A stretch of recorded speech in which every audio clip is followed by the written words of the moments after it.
Magandang araw po sa inyong lahat.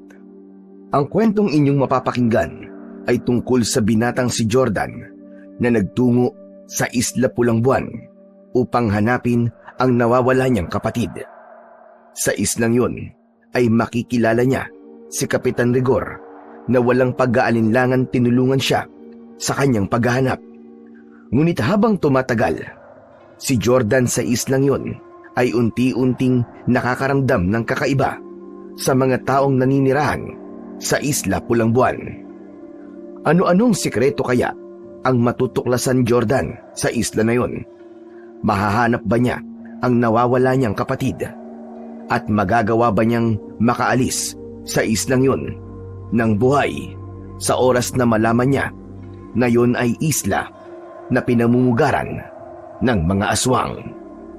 Ngunit bago po ang lahat mga idol, huwag po nating kalimutan mag-subscribe at i-hit ang notification bell sa aking YouTube channel na Apong Isaac at The Voice Addict para sa mas marami pang makapigil hiningang kwentong aswang at katatakutan mula sa mundo ng kababalaghan.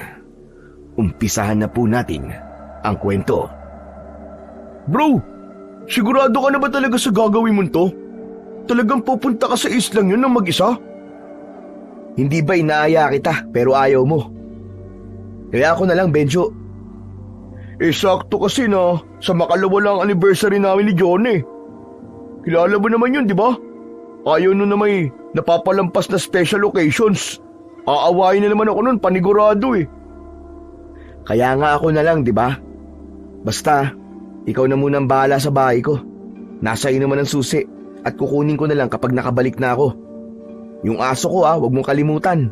Pakainin mo Bro, hindi ka na ba talaga mapipigilan? Kasi para bang... Bro, ano kaya kung ipaubaya mo na lang yun sa mga pulis? Hayaan mo na silang maghanap sa kuya mo. Mga pulis na wala namang ginagawa para hanapin si Kuya Austin. Bro, 1 buwan nang nawawala si Kuya. Kailangan ko ng kumilos ba? Pati parents namin nag-aalala na dahil sa kanya Nasa maliit na pantalan ang magkaibigang Jordan at Benjo ng madaling araw na yun. Inihatid si Jordan doon ni Benjo gamit ang kotse nito.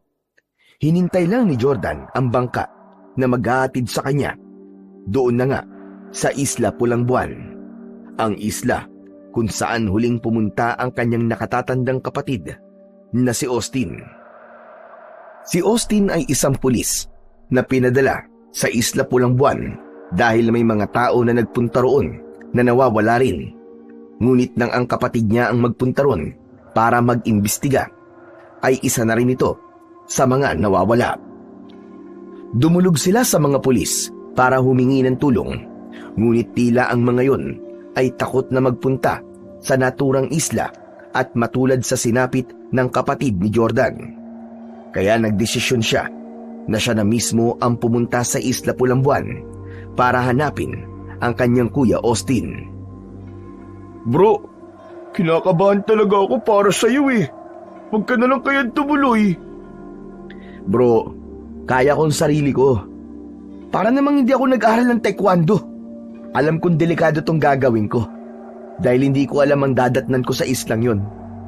Pero hindi ko naman pwedeng pabayaan na lang si Kuya Austin doon. Hindi ko kayang maghintay sa update ng mga pulis. Benjo, alam mong sobrang bait ni Kuya. Siyang nagpaaral sa akin, kaya gusto kong suklian ang kabutihan niya sa ganitong paraan man lang. Ay nako, sige bahala ka na nga. Mukhang hindi na talaga kita mapipigilan Basta bro mag-iingat ka dun Saka mag-update ka palagi sa akin. Kapag may problema, mag-chat o tawagan mo kaagad ako. Oo naman, huwag ka mag-alala. Hindi pwedeng hindi ako mag-update sa'yo, lalo na kapag nakita ko na si Kuya. Hayaan mo bro, ipagdadasal ko na makita mo na kaagad ang Kuya Austin mo dun. Salamat bro, malaking bagay yan para sa akin. Makalipas ang ilang sandali, isang maliit na bangka ang dumating. Isang matandang lalaki na bangkero ang sakay nun. Lumapit si Jordan sa bangkero at tinanong niya kung ito si Mang Abel. Tumango naman ang matanda bilang pagtugon. Si Mang Abel ang tanging bangkero na pumayag na ihatid siya sa Isla Pulang Buwan. Isang lalaki sa lugar na yun ang nagrekomenda sa kanya kay Mang Abel at yun ang unang beses na nagkita sila ng matandang lalaki. Sa huling pagkakataon ay nagpaalam si Jordan kay Benjo. Tinulungan pa nga siya nito na maisakay ang maleta niya sa bangka. Nang makasakay na si Jordan sa bangka, ay kumaway siya kay Benjo. Hanggang sa binuhay na ni Mang Abel ang motor ng bangka at umandar na yon palayo sa pantalan. Habang paliit ng paliit si Benjo sa paningin ni Jordan, ay palaki naman ng palaki ang pag-asa niya na makikita niya na sa wakas ang kanyang nawawalang kapatid. Tiwala siya na magiging matagumpay ang paghahanap niya sa kanyang kuya. At kung papalarin, ay baka maging ang iba pang nawawala sa islang yon ay matagpuan din niya. Tahimik lang si Mang Abel habang nakatingin sa malayo. Ang binatang si Jordan naman ay nagsalita upang hindi mapanisan ng laway. Mang Abel, totoo bang 2 oras ang biyahe natin bago tayo makapunta sa Isla Pulang Buwan? Tumingin si Mang Abel sa kanya at tumango. Matagal din po pala, no? Kung ganun, mag-uumaga na pala tayong makakarating doon. Pero kapag nagugutom po kayo o nauuhaw, magsabi lang po kayo sa akin. May baon naman po akong pagkain at saka tubig. Muling tumango si Mang Abel habang seryoso itong nakatingin kay Jordan. Medyo nakaramdam ng pagkailang si Jordan dahil tila ayaw makipag-usap ni Mang Abel sa kanya. Pero dahil likas na kay Jordan ang matanong dahil sa trabaho niya bilang reporter, ay patuloy pa rin siya sa pagtatanong. Mang Abel, tanong lang po, matagal na po ba kayong bangkero? Hindi sumagot ang matanda sa kanya. Nanatili lang itong nakatingin kay Jordan. Tikom ang mga bibig at kahit konting ngiti ay wala siyang natanggap mula rito. Mang Abel, bakit hindi po kayo nagsasalita? Ayaw niyo po ba akong kausap? Para po kayong pipi niyan eh. Mas naging matiim ang titig ni Mang Abel kay Jordan. Bahagya siyang kinabahan dahil doon. Hanggang sa marahang ibinuka ni Mang Abel ang bibig nito at nanlaki ang mga mata niya nang malaman na putol pala ang dila ng matanda. Para siyang kinain ng lupa. Hiyang-hiya siya dahil sa huli niyang sinabi. Naku, pasensya na po, sorry po Mang Abel. Hindi ko naman po alam na pipi po talaga kayo. Sana po hindi po kayo na-offend sa sinabi ko kanina. Pasensya na po talaga. Dahil sa kahihiyan, ay mas pinili na lang ni Jordan ang manahimik. Pinagsawa na lang niya ang kanyang mata sa napakalawak na karagatang nakapaligid sa kanila. Isang malalim na paghinga ang pinakawalan niya. Tahimik siyang nagdasal na sana ay buhay pa niyang makikita ang kanyang kapatid. Ngunit kahit may ilang nagsabi na patay na ang kapatid niya, ay hindi siya naniniwala roon. Nararamdaman niya na buhay pa ito at sigurado siya na aalis siya sa Isla Pulang Buwan na kasama ang kanyang kuya Austin. Matapos ang 2 oras na biyahe sa dagat gamit ang bangka, ay natanaw na sa wakas ni Jordan ang isang isla. Pahabayon at maraming puno. Sumisilip na ang araw sa silangan, kaya kahit paano ay may liwanag na sa paligid. Tatanungin niya sana si Mang Abel kung yun na ba ang Isla Pulang Buwan, ngunit napagtanto niya na hindi rin siya nito masasagot. Nang dumaong ang bangka sa dalampas na may pinong puting buhangin, ay hindi napigilan ni Jordan ang humanga sa gandang taglay ng isla. Banayad ang hampas ng alon sa pampang na parang musika sa kanyang pandinig. Maraming punong kahoy at nyog sa isla. Ang buong isla ay tila isang paraiso. Ang mga bahay na nakikita ni Jordan ay puro gawa sa kawayan at sa pawid. Unang ibinaba ni Mang Abel ang maleta ni Jordan. Nang bumaba na si Jordan sa bangka, ay nagtaka siya nang biglang hawakan ni Mang Abel ang braso niya. May takot sa mga mata nito habang maraang umiiling. Hindi naintindihan ni Jordan ang ibig sabihin na yon ni Mang Abel, kaya ngumiti na lang siya rito. Inilabas niya ang kanyang wallet at iniabot niya rito ang bayad niya. Naku Mang Abel, munti ko na makalimutan ang bayad ko sa inyo. Dinagdagan ko na po yan. Basta balikan niyo po ako rito sa susunod na linggo. Ganitong oras din po. Maraming salamat po Mang Abel. Tinapik ni Jordan ang balikat ng matanda, pero hindi pa rin ito binitiwan ang braso niya na para bang pinipigilan siya nito. Mang Abel, okay na po, salamat po. Kailangan ko pa pong maghanap ng matutuluyan dito sa isla. Si Jordan na mismo ang nag-alis ng kamay ni Mang Abel at saka siya naglakad papunta sa kinaroroonan ng kanyang maleta. Hanggang sa sumakay na si Mang Abel sa bangka at hinintay niya itong makaalis bago niya binuhat ang kanyang maleta at naglakad. Hindi nagtagal ay nakarating si Jordan sa parte ng isla kung saan marami na ang mga bahay. May mangilang-ngilang tao siyang nakita. Ang mga batang naglalaro ay biglang tumigil at napatingin lahat sa kanya na parang nagtataka kung sino siya. Ang mga matatandang babae naman sa tabi ng kalsada habang abala sa pagbibilad ng isda ay unti-unting tumigil sa ginagawa at sumulyap sa kanya na para bang pinag-aaralan siya mula ulo hanggang paa.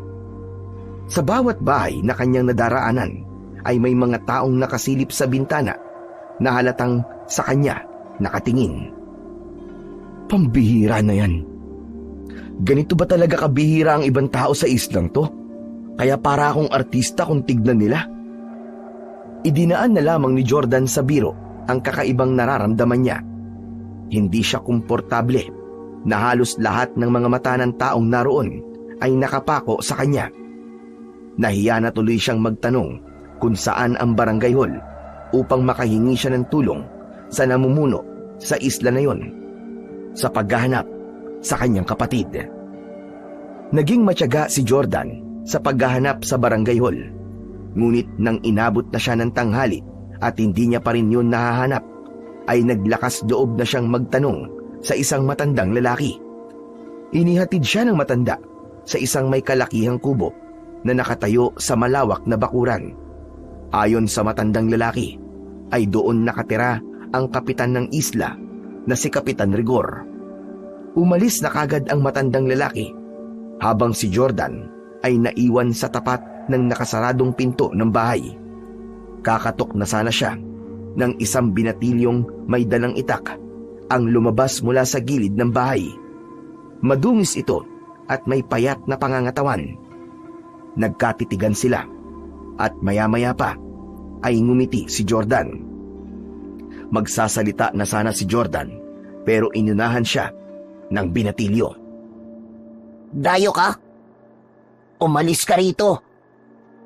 Napaatras si Jordan nang marahang lumapit ang binatilyo. Natakot siya sa dala nitong itak.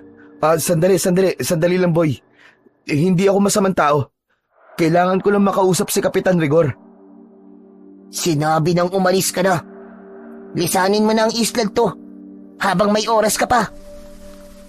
Hanggang sa bumukas ang pinto ng bahay. Mula roon ay lumabas ang isang matangkad na lalaki na may matipunong pangangatawan. May makapal itong bigote at maangas na muka. Matias, bakit mo tinatakot ang bisita sa ating isla? Bumalik ka na sa likod at tapusin mo na ang ginagawa mo ron. Tinapunan siya ng matalim na tingin ng binatilyo bago ito bumalik sa likod ng bahay, habang ang lalaki ay magiliw na hinarap si Jordan. Pasensya ka na sa ampong kong si Matias. Ganun talaga yon. Galit sa mga dayo sa islang ito. Kaya nga po Akala ko nga po tatagain na niya ako Hindi naman siya nananakit. Sadyang nakakatakot lang para sa mga hindi nakakakilala sa kanya ang kilos at pagsasalita niya. Oo nga pala, ngayon lang kita nakita rito. Ano bang pangalan mo? Ako po si Jordan, Kapitan Rigor. May pinagtanungan po akong matandang lalaki kasi hinahanap ko po ang barangay hall. Ang sabi niya po wala raw barangay hall sa islang to. Kaya dito niya po ako dinala sa bahay niyo mismo. Maliit lang kasi ang budget na nakukuha namin. Kaya wala kaming kakayahang magpatayo ng barangay hall. Kaya kapag merong problema ang mga tao, ay dito na lang sila nagpupunta sa bahay ko. Kung ganun po, kayo po talaga ang kapitan dito. Ako nga. May kailangan ka ba sa akin? Meron po Tungkol po sa kapatid ko na nawala po sa islang to. Sandaling natahimik si Kapitan Rigor at tumango-tango. Hindi magandang pag-usapan ng ganyang bagay dito sa labas. Halika, sumunod ka sa akin. Doon tayo sa loob mag-usap. Nang pumasok si Kapitan Rigor sa bahay, ay sumunod dito si Jordan. Pagpasok ni Jordan sa loob ng bahay ni Kapitan Rigor, ay sinalubong siya ng malamig na simoy ng hangin na nanggagaling sa mga bintanang nakabukas. Maluwag ang espasyo sa loob at ang sahig ay gawa sa malalapad na kahoy na makinis at makintab. Bagamat simple ang kabuuan ng bahay, ay may kakaibang pakiramdam si Jordan. Parang biglang bumigat ang kanyang pakiramdam. Pinaupo siya ni Kapitan Rigor. Tumalima si Jordan at umupo ang kapitan sa mahabang upuan na katapat niya. Saan ka pala galing, Jordan?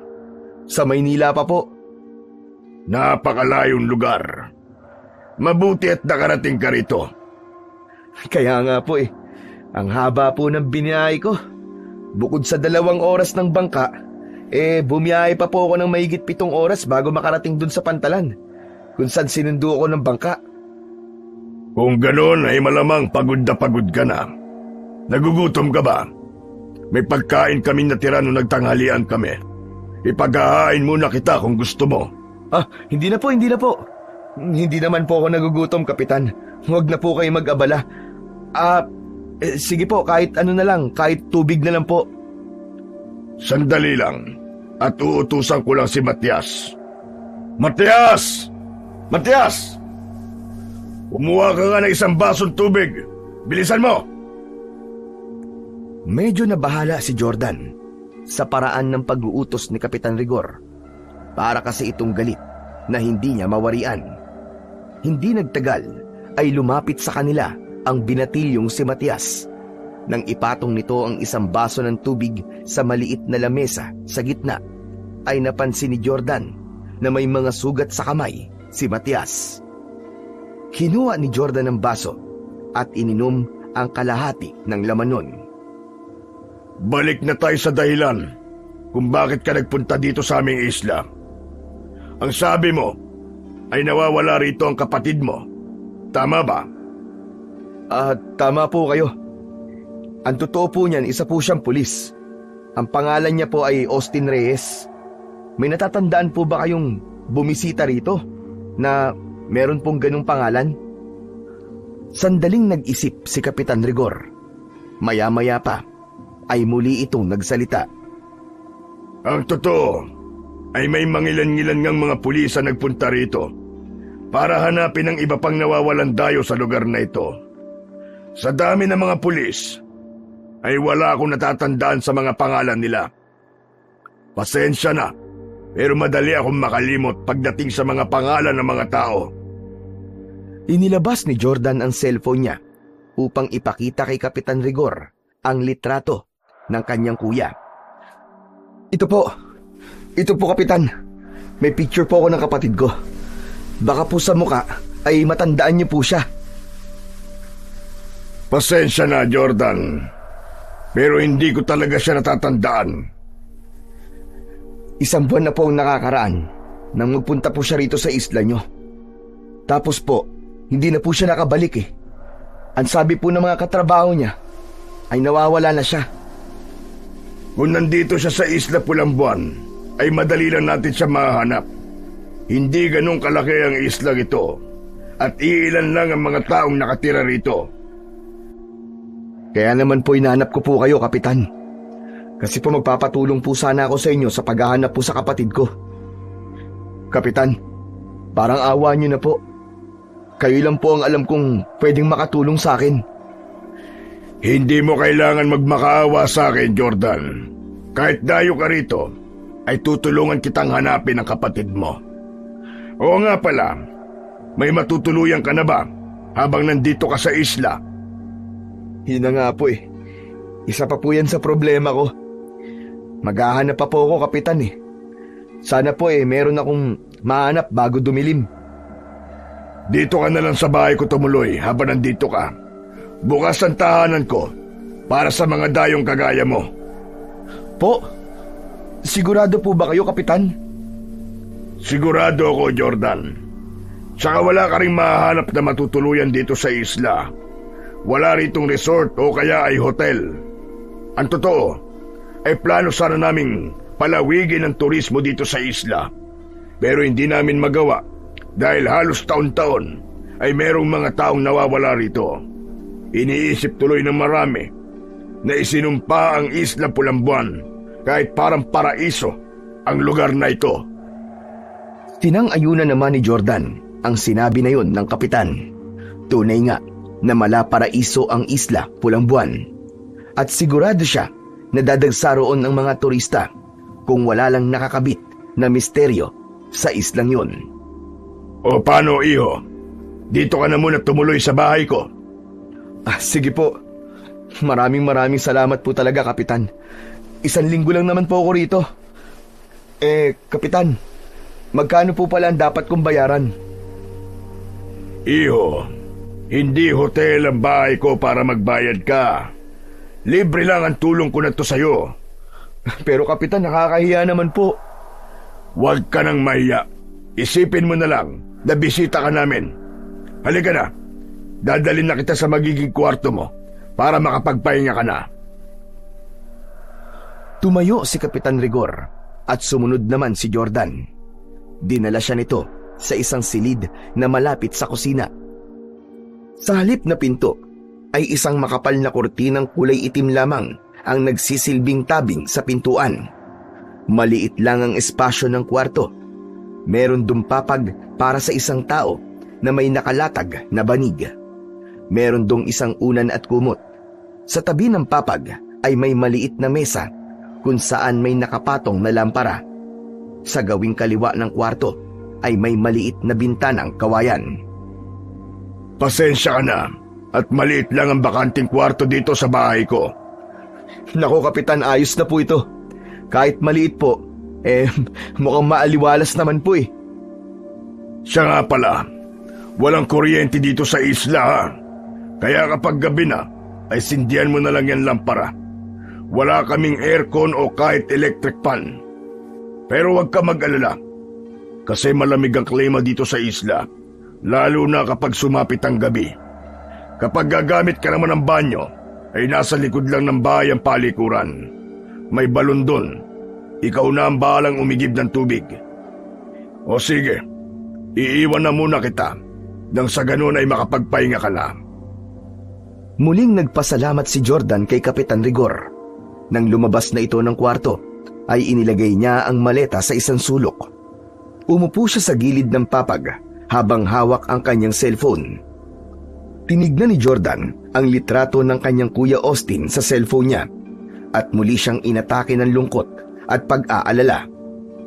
Unang araw pa lang niya sa isla ay naramdaman na niya na mahihirapan siyang hanapin ito dahil mismong ang kapitan na ay hindi kilala ang kanyang kapatid. Huwag ka mag-alala, kuya. Hahanapin kita at hindi ako papayag na hindi kita kasamang uuwi sa bahay ni na mama at papa. Ipinatong ni Jordan ang cellphone sa tabi ng lampara at humiga na siya. Dahil sa labis na pagod ay mabilis siyang nakatulog. Madilim na nang magising si Jordan. Ang plano niya sana ay idlip lang ang gagawin niya. Ngunit dahil sa presko sa silid na kinaroroonan niya, ay napasarap ang kanyang pagtulog. Bumangon siya at kinuha ang kanyang cellphone. Gamit ang flashlight ng cellphone, ay hinanap niya ang posporo at sinindihan niya ang lampara. Bumaha sa kwarto ang malamlam na liwanag. Sa paglabas niya sa kwarto, ay nakita niya na nasa kusina sina Kapitan Rigor at Matias. Nakaupo ang mga yon sa may hapagkainan. Sa gitna ng lamesa ay merong lampara. May nakahain doon na mainit na kanin at adobong baboy. Gising ka na pala, Jordan. Halika, kumain na tayo. Kanina ka pa namin hinihintay ni Matias. Hindi niyo na po ako dapat hinintay. Nauna na po sana kayong kumain. Hindi yun pwede. Kapag may bisita kami dito, ay dapat kasabay namin kakain. Sige na, maupo ka na. Matapos umupo ni Jordan, ay nagsimula na silang kumain.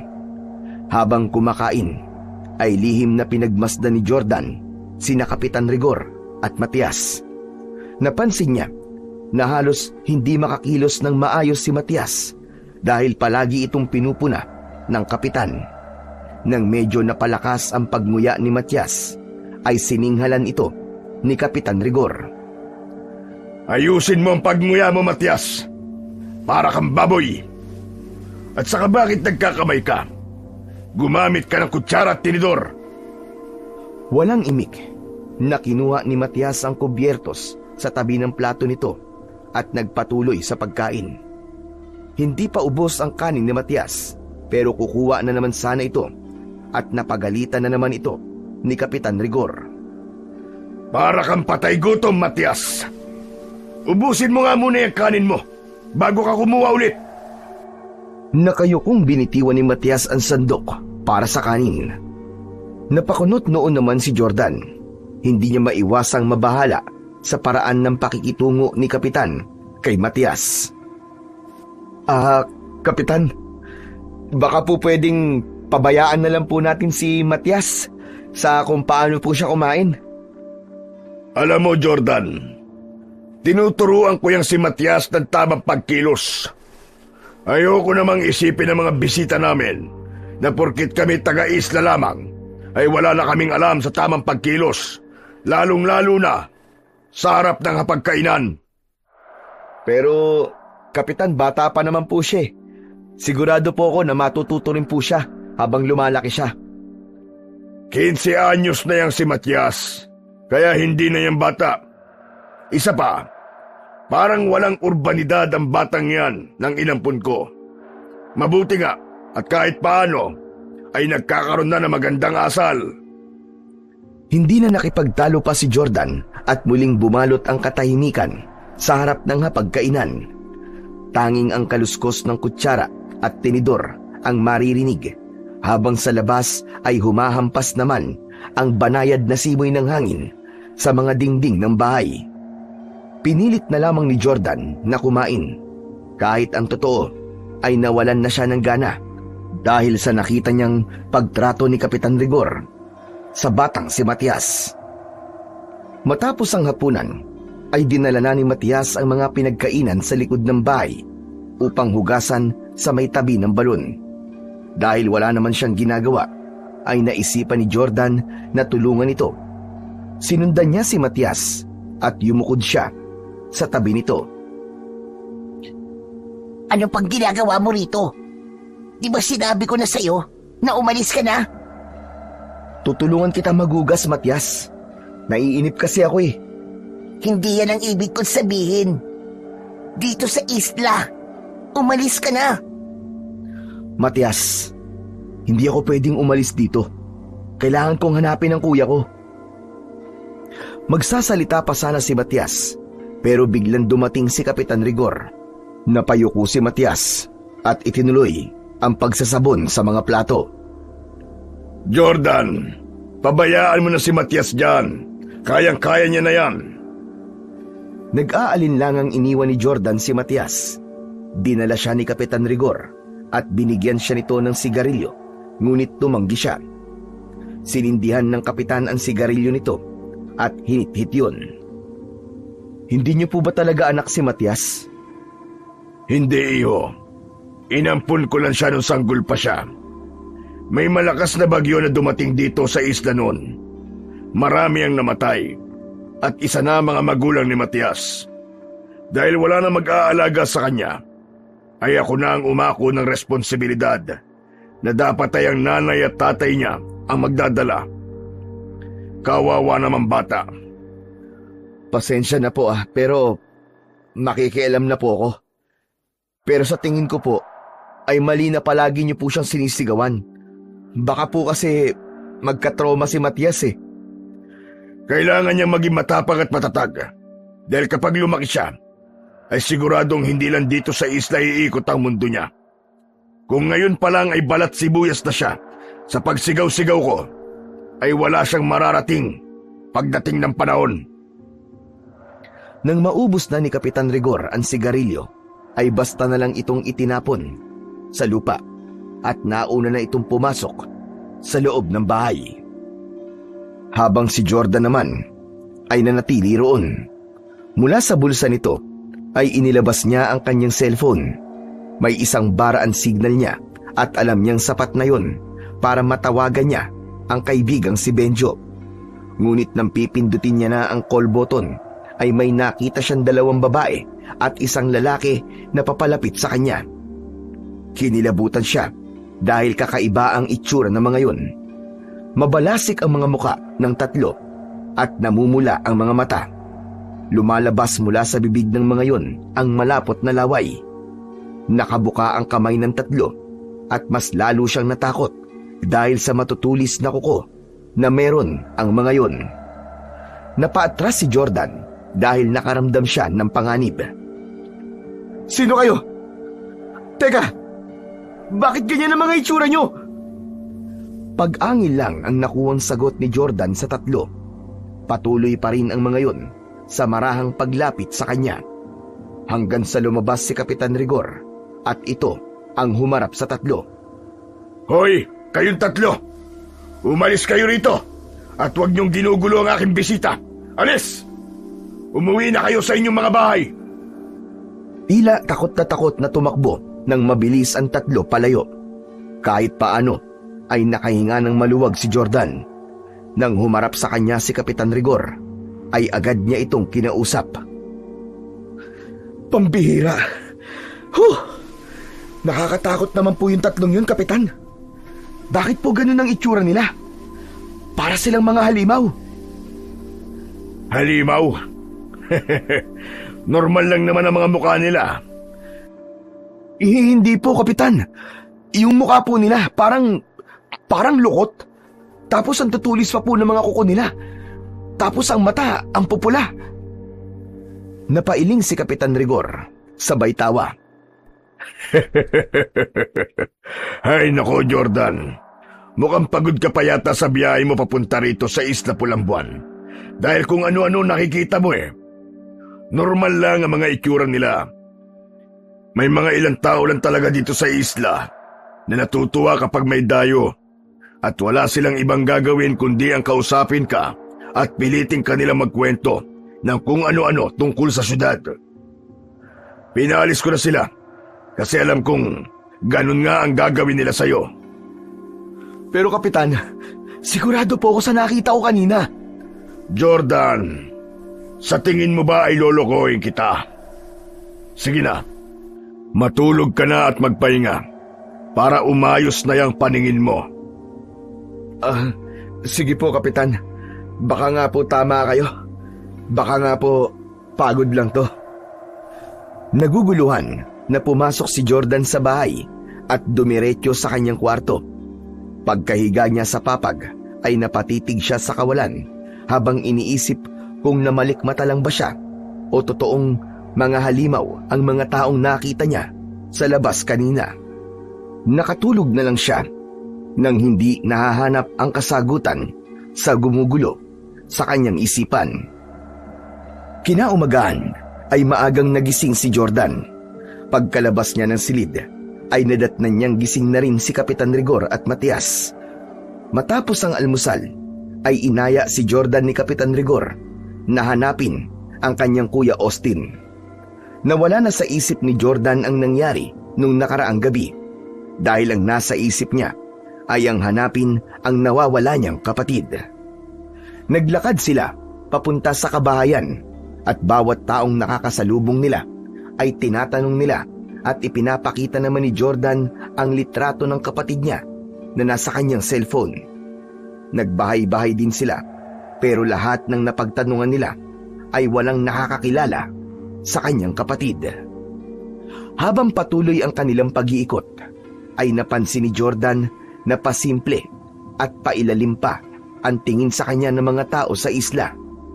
Kahit nakatalikod siya, ay ramdam niya ang napakaraming mga matang nakasunod sa kanya. Pagsapit ng alauna ng hapon, ay umuwi na sina Jordan. Pagod na pagod siyang umupo, habang si Kapitan Rigor ay nagtungo sa kusina. Pagbalik nito sa sala, ay inabutan siya nito ng isang baso ng tubig. Tinanggap yun ni Jordan, pero hindi niya kagad ininom. Jordan, bukas na tayo magpatuloy sa pagtatanong sa mga tao. May mga kabahayan pa sa dalampasigan na hindi pa natin napupuntahan.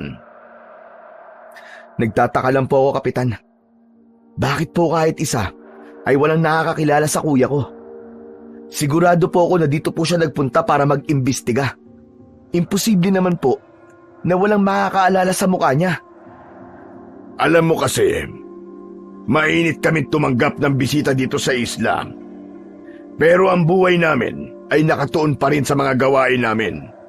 Marami kaming kailangang gawin para may maihain kaming pagkain sa aming mesa. Kaya madalas ay nakakalimutan na namin ang mukha at pangalan ng mga taong dumadayo dito. Parang gusto ko na po tuloy mawalan ng pag-asa. Kung walang nakakakilala kay kuya, ay mahihirapan po tayong mahanap siya o malaman po kung ano nangyari sa kanya. Huwag kang mawalan ng pag-asa, Jordan. Maging matyaga ka lang. Kapag wala talaga siya rito sa isla, ay tutulungan kitang hanapin siya sa mga isla na medyo malapit dito. Nako, maraming salamat po, Kapitan, ngayon pa lang. Napakabuti niyo po sa akin. Kung wala po kayo, hindi ko po alam kung paano sisimulan ang paghahanap sa kapatid ko. Sinabi ko naman sa'yo, di ba? Tutulungan kita. Hindi kita maaaring pabayaan dahil bilang bisita ka sa aking bahay, ay responsibilidad kita kahit paano. Hindi napigilan ni Jordan ang pagsilay ng matamis na ngiti sa kanyang labi. Labi siya nagpasalamat sa Diyos dahil naniniwala siya na ang nasa itaas ang gumawa ng paraan upang magtagpo ang landas nila ni Kapitan Rigor. Sa mga sumunod na 2 araw, ay halos hindi na nagpahinga si Jordan. Umaga pa lang ay naglalakad na siya sa bawat sulok ng Isla Pulang Buwan. Hindi na siya nasamahan ni Kapitan Rigor sa pangatlong araw ng paghahanap dahil sa may mga kailangan itong gawin. Isa-isa niyang nilapitan ang lahat ng bahay. Kumatok siya sa bawat pinto at ipinakita ang litrato ni Austin sa kanyang cellphone. Ngunit paulit-ulit lamang ang naririnig niyang sagot sa mga tao. Hindi kilala ng mga yun ang kapatid niya. Matapos ang mahabang araw ng paghahanap, ay naupo si Jordan sa ilalim ng isang punong malapit sa baybayin habang hawak ang kanyang cellphone. Tinititigan niya ang larawan ng kanyang kuya Austin. Kuya, sana magpakita ka na sa akin. Sana alam mo na hinahanap kita. Halos lahat na yata ng tao sa islang to ay nakausap ko na. Pero bakit wala kahit isa sa kanila ang nakakakilala sa'yo na para bang hindi ka nagpunta sa islang to? Bago pa tuluyang mawalan ng pag-asa, ay tinawagan na ni Jordan si Benjo. Agad namang sinagot ng kaibigan niya ang tawag niya. Bro! Oh bro! Buti naalala mo pa ako. 3 araw kang walang paramdam ah. Sorry Benjo ah. Sobrang busy kasi ako sa paghahanap dito kay Kuya Austin eh. Ano? Kumusta naman ang paghahanap mo sa kanya? May balita na ba? Ewan bro, parang nawawala na ako ng pag-asa. Lahat na yata ng tao dito napagtanungan ko na kung kilala ba nila si Kuya Austin o natatandaan ba nila ang mukha ni Kuya. Pero pare-pareha silang hindi kilala ang kapatid ko, hindi raw nila nakita rito. Ano? Talaga? Seryoso ba yan? Parang imposible naman na kahit isa ay wala makakakilala sa kanya.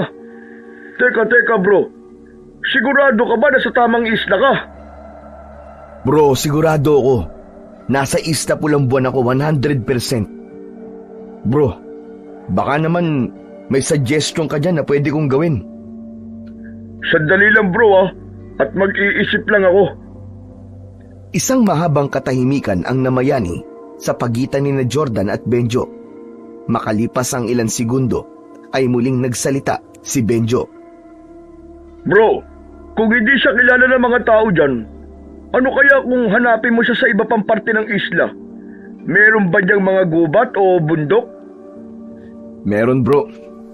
Yun naman pala Doon mo siya hanapin. Malay mo, nandun siya bro. Oo nga no. Siguro nga tama ka.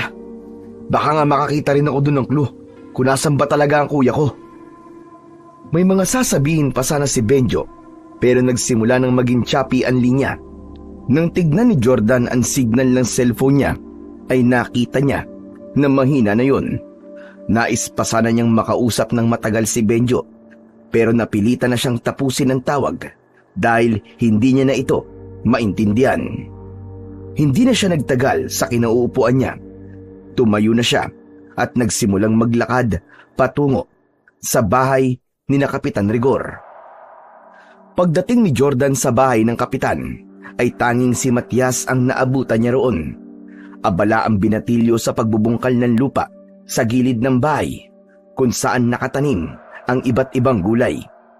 Sandaling napahinto si Matias nang makita siya.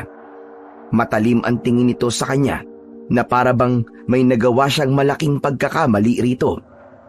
Simula nang dumating sa islang yun si Jordan, ay hindi pa siya nagkaroon ng pagkakataon na makausap ng maayos si Matias. Palagi nitong sinasabi na umalis siya sa isla sa dahilang hindi niya alam. Lumapit si Jordan kay Matias at pinanood ito sa ginagawa nito. May pritong saging sa kusina. Ang sabi ni Kapitan, kung nagugutom ka raw, ay kumain ka na lang daw doon. Busog pa ako, Matias Pero salamat Matias, may tatanong sana ako sa iyo Gusto ko yung totoong isasagot mo Bakit sa tuwing nagkakausap tayo ay palagi mong sinasabi sa akin na umalis na ako dito sa isla? Muling huminto si Matias sa pagbubungkal ng lupa. Umangat ang mukha nito at diretsong tumingin kay Jordan. Gusto mo ba talagang malaman ang totoo? Kung hindi ka aalis sa islang to, bago sumapit ang susunod na pulang buwan, ay magagaya ka sa iba pang dayo na nagpunta rito. At hindi ka na makakaalis ng buhay. Ang kapatid mo, wala na siya. Patay na siya. Pinatay siya ng mga tao dito sa isla. Hindi kami tao. Lahat kami na narito ay mga aswang.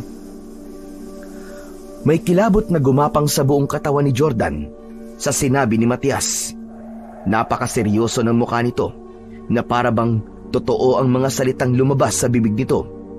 Hindi nagtagal ay mahinang tumawa si Jordan. Ano? Lahat kayo rito mga aswang? Oo, pati si Kapitan Rigor. Aswang din siya. Siya ang supremo o leader ng mga aswang sa Isla Pulang-Buwan. Ilang gabi na lang at sasapit na ang pulang buwan. Doon ka nila papatayin para gawing alay. Kaya sinasabi ko sa'yo, umalis ka na rito.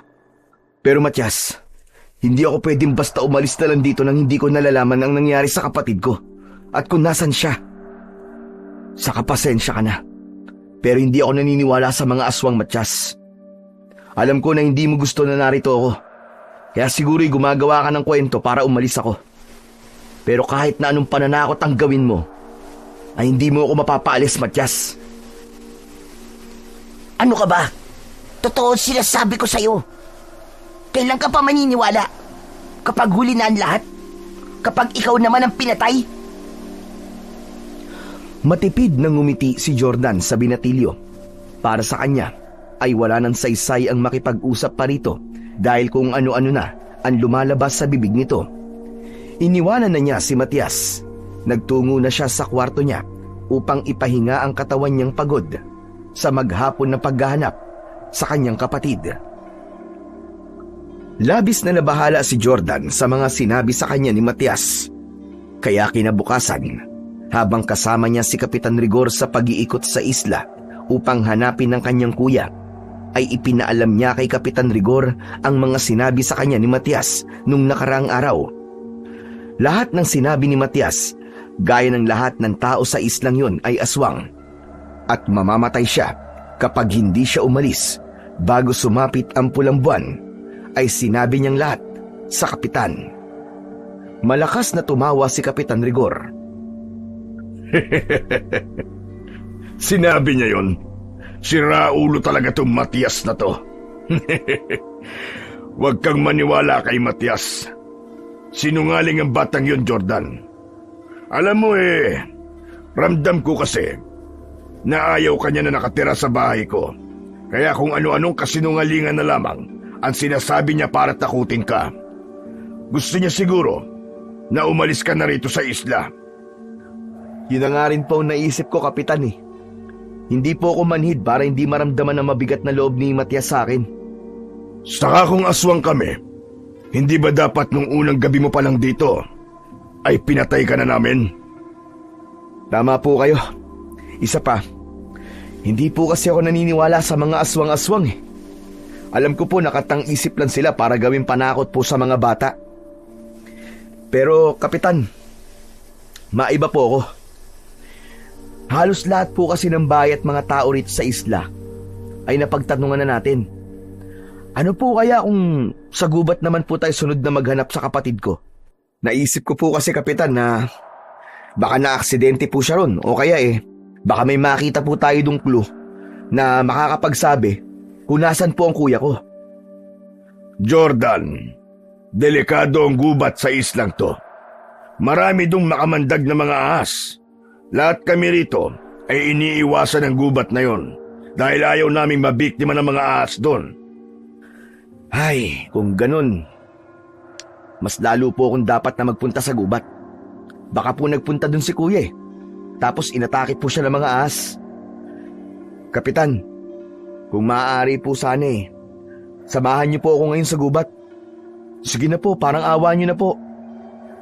Napabuntong hininga si Kapitan Rigor, sabay iling.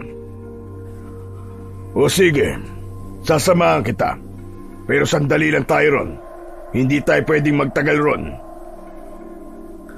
Matapos ang pagpayag ni Kapitan Rigor, ay tahimik silang naglakad papalayo sa kabahayan, patungo sa gubat sa isla. Makapal ang mga punong kahoy doon, at bawat hakbang nila ay may kasabay na langit-ngit ng mga tuyong dahon at sanga sa ilalim ng kanilang paa. Mabagal at maingat ang kilos ni Jordan habang pinagmamasdan ng paligid.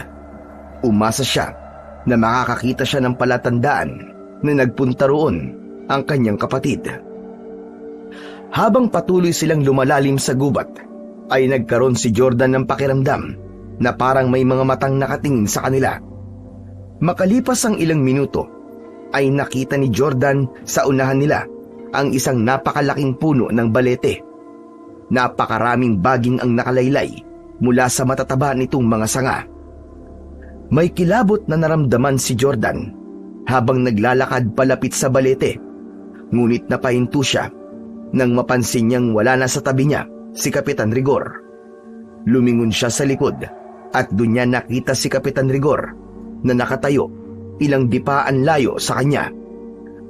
"O Kapitan, ano pong ginagawa niyo dyan? May problema po ba?" Umalis na tayo rito, Jordan. Ang puno ng balete na yan ay iniiwasan namin dito sa isla. Pinapaniwalaan Natirahan daw yan ng mga maligno. Kapitan, gaya po ng mga aswang ay hindi po ako naniniwala rin sa mga maligno. Tara na po, umikot pa po tayo ng ilang minuto. Kung gusto mong ipagpatuloy ang pagganap sa kapatid mo sa gubat, ay ikaw na lang. Kailangan ko nang umalis dito dahil may mga kailangan pa akong gawin. Pero Kapitan, hindi na nagawa pang tapusin ni Jordan ang kanyang sasabihin dahil tumalikod na si Kapitan Rigor at nagmamadaling naglakad palayo na para bang takot na takot ito. Sandaling tinignan ni Jordan ang puno ng balete na sa palagay niya ay ilang taon nang nakatayo roon base sa laki at itsura nito. Hindi nawala ang kilabot na kanyang naramdaman. Maya-maya pa ay may narinig siyang sitsit sa kung saan na mas nagpatindi ng kanyang takot. Nagmamadali siyang sumunod kay Kapitan Rigor palabas ng gubat na yon. Hindi muna umuwi si Jordan sa bahay ni Kapitan Rigor. Bagkus ay naglakad-lakad pa siya sa dalampasigan upang kalmahin ang kanyang nararamdaman. May pakiramdam siya na nasa gubat ang kasagutan sa pagkawala ng kanyang kapatid. Ngunit dahil sa sinabi ni Kapitan Rigor na marami dong ahas, ay nagkaroon siya ng pagdadalawang isip na bumalik doon. Matapos ang halos kalahating oras, ay nagdesisyon na si Jordan na bumalik sa bahay ng kapitan. Nasa labas pa lang siya ng bahay, ay dinig na niya ang malakas na pagsigaw at pag-iyak ni Matias. Kinabahan siya at napatakbo siya papunta sa loob ng bahay. Narinig niya ang boses ni Matias sa kwarto nito at ni Kapitan Rigor.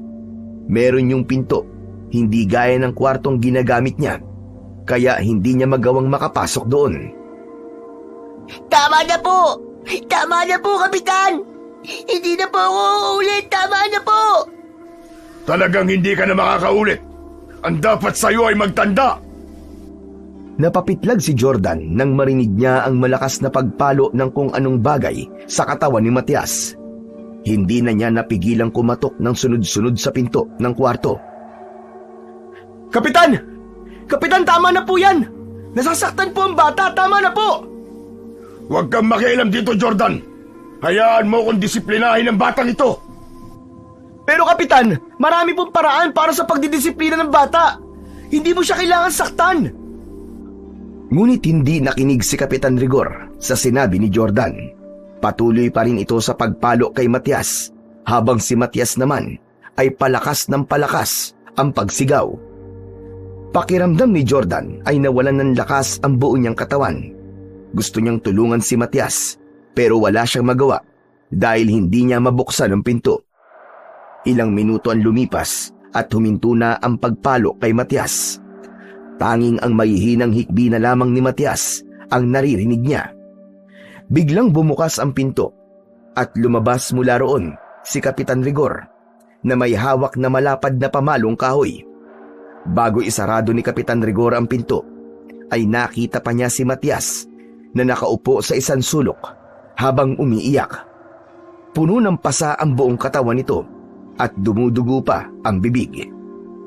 Bubuksan sana ni Jordan ang pinto para lapitan si Matias, ngunit biglang nagsalita si Kapitan Rigor. Huwag mo siyang tutulungan, Jordan.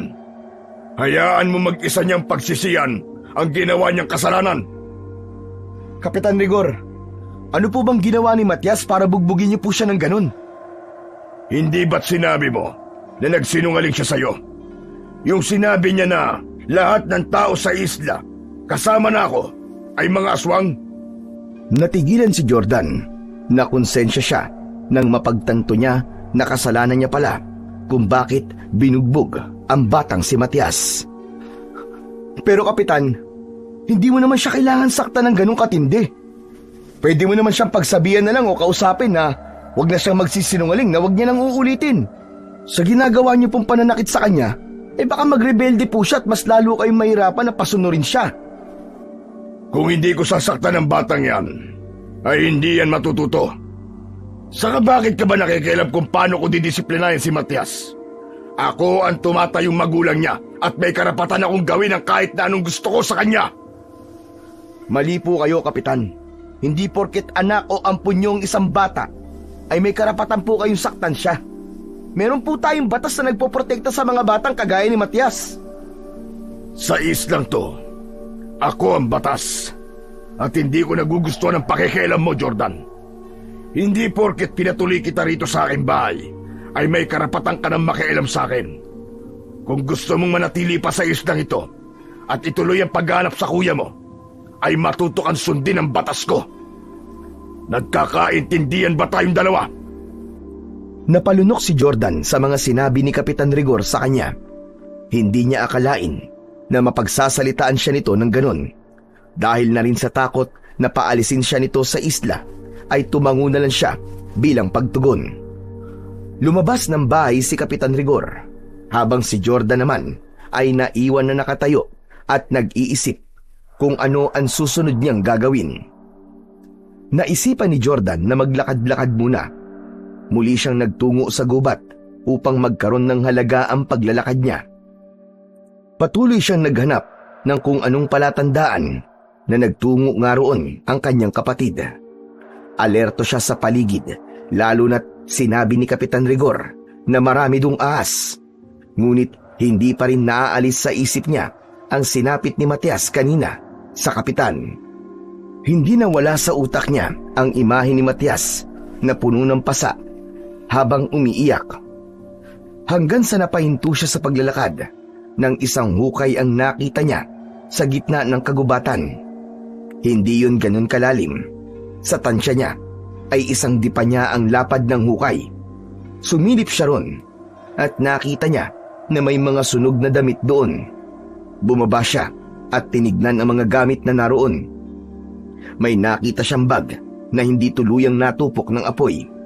Meron ding mga tela na halatang mga luma na damit. Pero ang labis niyang ipinagtaka ay ang sunog na cellphone. Napakunot ang noo ni Jordan. Teka, paano nagkaroon ng cellphone dito? Pagmamay-ari ba to ng isa sa mga nagpunta sa islang to? Nabitiwan ni Jordan ang sunog na cellphone nang makarinig siya ng malakas na sitsit na sinundan ng yabag ng paa na parang papunta sa kinaroroonan niya. Agad siyang umahon sa hukay at mabilis na tumakbo palabas ng gubat. Nang makalabas siya ng gubat, ay habol niya ang kanyang paghinga.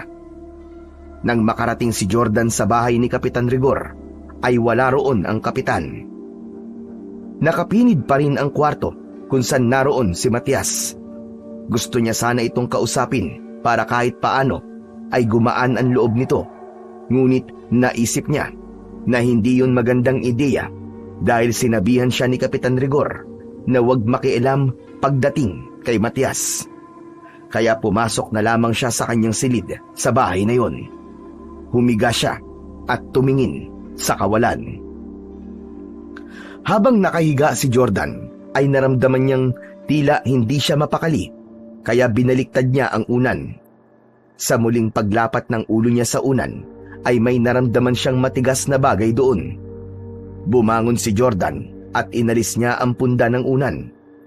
Itinaktak niya sa papag ang punda at isang gold necklace ang nalaglag mula roon. Tinitigan ni Jordan ang kwintas at dinampot niya yon habang nanginginig ang mga kamay. Ang kwintas ay may palawit na araw. Teka, kay Kuya Austin to ah! Hindi maaaring magkamali si Jordan. Sa kuya niya ang kwintas na yon. Binili yun ng kanyang kapatid para sa sarili nito nung nagsisimula pa lamang itong magtrabaho. Tinignan niya ang palawit na araw at doon niya tuluyang nakumpirma na sa kapatid niya nga ang kwintas na yon dahil nakaukit sa likod ng pendant ang inisyal ng pangalan at apelyido ni Austin. Buong katawan na ni Jordan ang nanginig. Naalala niya ang mga sinunog na gamit na nakita niya sa gubat. Paano to napunta rito? Kung ang sabi ni Kapitan Rigor ay hindi niya kilala si Kuya Austin. Ibig bang sabihin, nagsisinungaling lang siya? Napalunok si Jordan. Kasunod nun ay humahango siyang lumabas ng kwarto at kinatok ang pinto ng silid na kinaroroonan ni Matias. Matias! Matias, buksan mo ang pinto! May kailangan akong itanong sa'yo! Walang sumagot mula sa loob, kaya muling kinatok ng malakas ni Jordan ang pinto. Matias! Matias, buksan mo to! May kailangan kang sagutin ng mga tanong ko! Matias! Ngunit nanatiling nakapinid ang pinto. Hindi na nagpumilit pa si Jordan. Tumalikod na siya para hanapin si Kapitan Rigor at kumprontahin. Ngunit nang nakatalikod na siya, ay narinig niya ang pagbukas ng pinto. Muli siyang humarap at nakasilip na si Matias sa pinto habang matiim na nakatingin sa kanya. Pumasok si Jordan sa silid at isinarado niya ang pinto. Siniguro niyang nakakandado yon. Bumalik si Matias sa isang sulok at doon naupo habang nakayakap sa mga tuhod. Nilapitan ni Jordan ang binatilyong hindi makatingin ng diretsyo. Lumuhod siya sa harapan nito at ipinakita niya ang kwintas ng kanyang kuya. Matias, sa kuya ko ang kwintas na to. Bakit nakita ko to sa kwartong ginagamit ko? Paano to napunta ron? Kung ang sabi ni Kapitan Rigor ay hindi niya kilala ang kuya ko. Hindi mo pa rin ba nakukuha hanggang ngayon? Nagsinungaling lang si Kapitan Rigor sa'yo. Hindi lang siya nagsisinungaling, kundi ang lahat ng tao dito sa baryo. Ano? Anong ibig mong sabihin? Hindi ko pwedeng makalimutan si Sir Austin. Napakabait niya sa akin. Ibinigay pa nga niya sa akin ang kwintas na yan eh. Ako naglagay niyan sa unan mo para maniwala ka na sa mga sinasabi ko, Kuya Jordan. Totoo. Totoong mga aswang lahat na nakatira dito sa Isla Pulampuan. Maging ako ay isang aswang din. Hindi pa nga lang nagiging ganap ang pagiging aswang ko dahil wala pa ako sa hustong edad. Hindi ko alam, pero tutol ako sa pagpatay nila sa mga tao para gawing alay sa pagdating ng Pulambuan. Hindi kaya ng konsensya ko ang tradisyon namin na yun. Anong sabi mo? Teka. Ano ba yung pulang buwan? Sa Bacalawa ay pulang buwan na. Magkukulay pula ang buwan. At tuwing sasapit yun, ay nag-aalay ng isang tao sina Kapitan Rigor. At ikaw, sigurado kung ikaw ang iaalay nila. Napatda si Jordan. Pinag-isipan niya ng gusto ang mga sinabi ni Matias na para sa kanya ay mahirap paniwalaan. Hindi totoo ang mga sinasabi mo. Hindi ako naniniwala sa'yo. Sige nga, paano mo may papaniwanag na nakita mo sa bahay na to ang kwintas ng kuya mo? Nagpunta sa islang to si Sir Austin kasama ang isang antingero dahil may hinala na sila na mga aswangan lang dito. Napatay nila Kapitan Rigor ang antingero bago sumapit ang pulang buwan, kaya inilibing nila yun sa gubat. Si Kuya Austin, ano nangyari sa kanya? Hindi nakapagsalita si Matias sa tanong na yun. Kinabahan si Jordan dahil pakiramdam niya ay hindi maganda ang susunod niyang maririnig. Matias, sumagot ka! Ano nangyari sa kuya ko? Nasaan si Kuya Austin? Nang napatunayan ni na Sir Austin na aswang nga mga nakatira dito sa isla, ay hinarap siya ni na Kapitan Rigor. Sa pagkakaalam ko, naglaban sila dun sa gubat at dun namatay si Sir Austin. Base yun sa narinig ko na kwento ni Kapitan Rigor. Nahulog daw sa bangin ng kuya mo at yun na naging sanhi ng kamatayan niya. Wala nang nasabi si Jordan. Tuluyan nang kumawala ang lahat ng emosyon niya.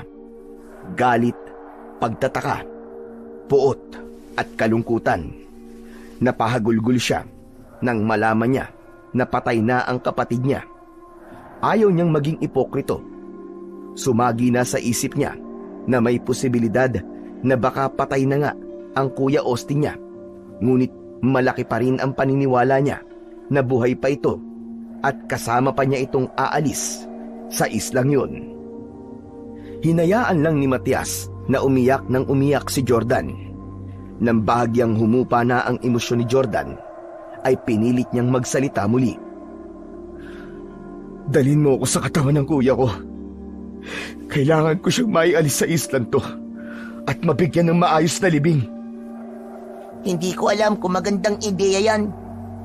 Baka malaman ni Kapitan Rigor na alam mo na ang totoo at naniniwala ka na sa mga sinasabi ko.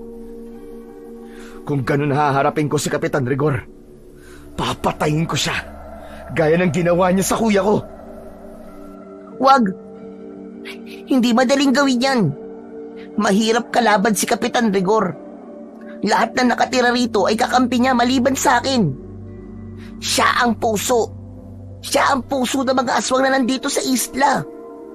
Kung ako sa'yo, aalis talaga ako, tatakas na ako. May itinago akong bangka sa kabilang parte ng isla. Malapit yun dun sa may ilog. Pumunta ka ron at gamitin mo ang bangkang yun para umalis. Huwag ka nang bumalik dito at kailangan mong umalis bago sumapit ang pulang buwan. Hindi ako aalis dito nang hindi ko dala ang bangkay ng kapatid ko. At hindi din ako aalis dito nang hindi ko siya naipaghihiganti. Papatayin ko si Kapitan Rigor. Huwag mo nang tangkain yan, Kuya Jordan. Umalis ka na lang dito, ano ka ba? Seryoso ko, Matias. Seryoso ko. Papatayin ko siya. Papatayin ko si Rigor! Para kay Jordan ay tapos na ang pag-uusap nilang yun ni Matias. Tumayo na siya. Palabas na siya ng pinto nang tawagin siya bigla ni Matias, kaya napahinto siya pero hindi niya ito nilingon. Kung desidido ka na talagang patayin si Kapitan Rigor, tutulungan kita. Ang totoo, siya lang ang kailangan mong patayin.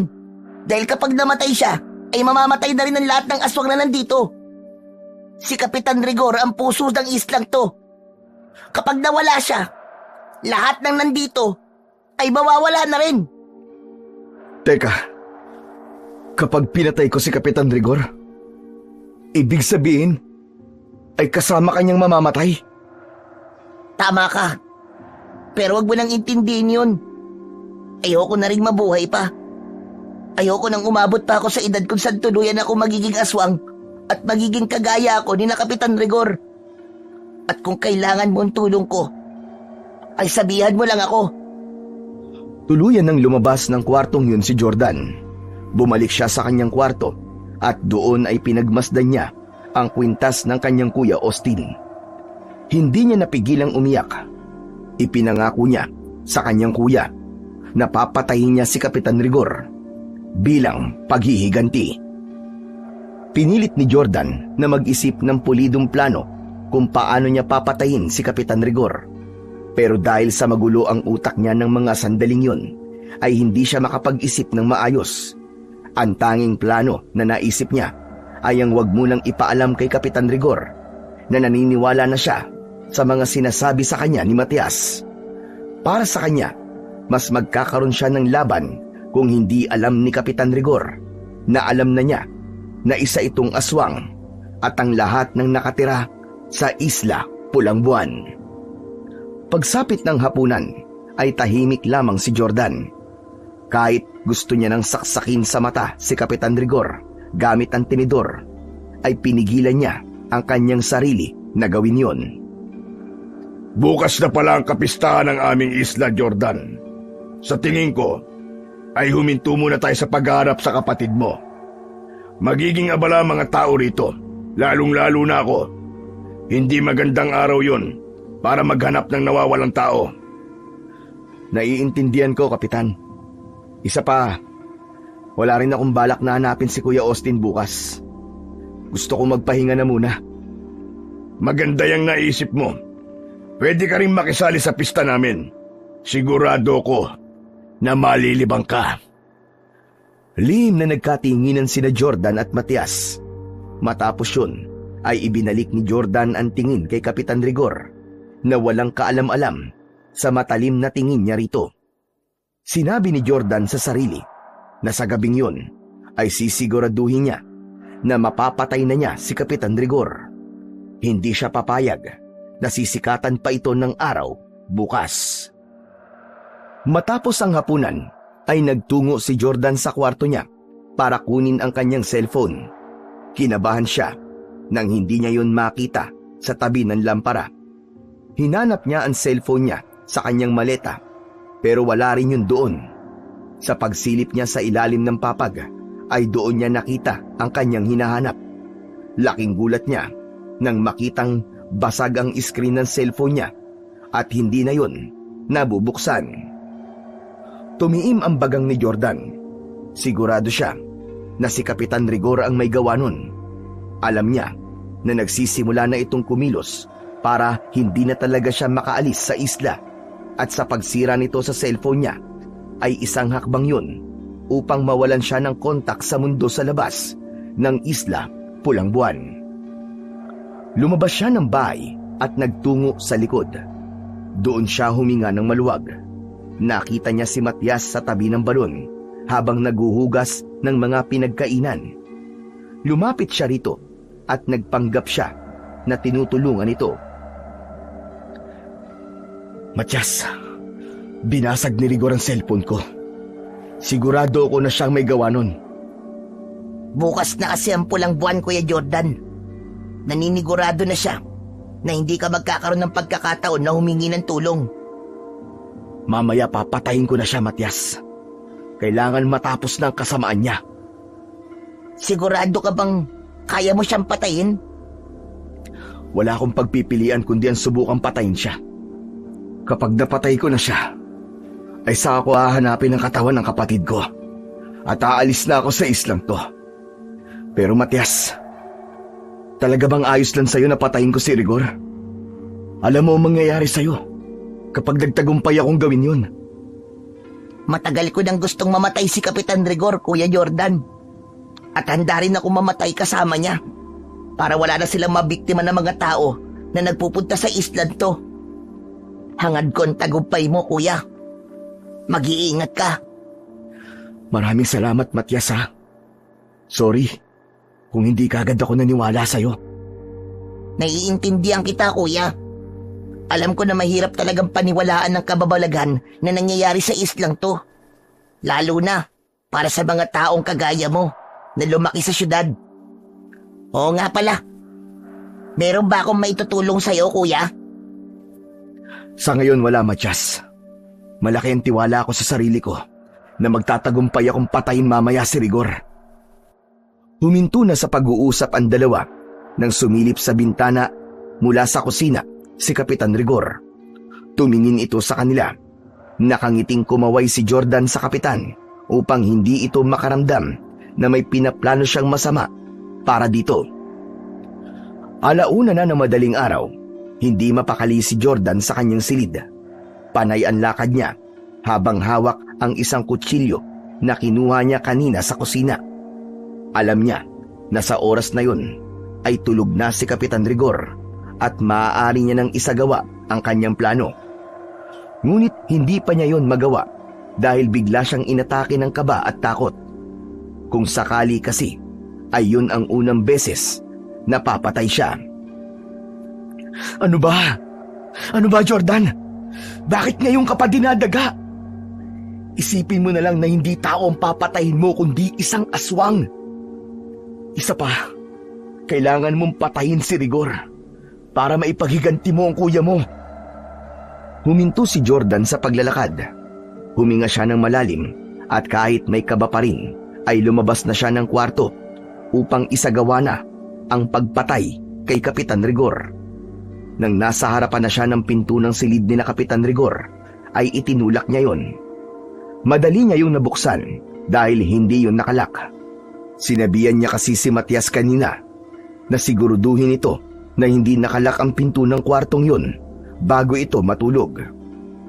Sa pagpasok niya sa kwarto ay nakasindi ang lampara ron, kaya nakita niya ang isang tao na nakatalukbong ng kumot mula ulo hanggang paa na nakahiga sa papag. Base sa haba ng katawan ng tao ay sigurado siya na si Kapitan Rigor yun. Wala roon si Matias at ang hinala niya ay lumabas ito dahil alam nito ang gagawin niya. Marahang humakbang si Jordan papalapit sa papag. Unti-unting namuo ang malamig na pawis sa kanyang noo habang mahigpit niyang hawak ang kutsilyo. Nang nasa tabi na siya ng papag ay walang pagdadalawang isip na itinarak niya ang kutsilyo sa dibdib ng taong nakahiga.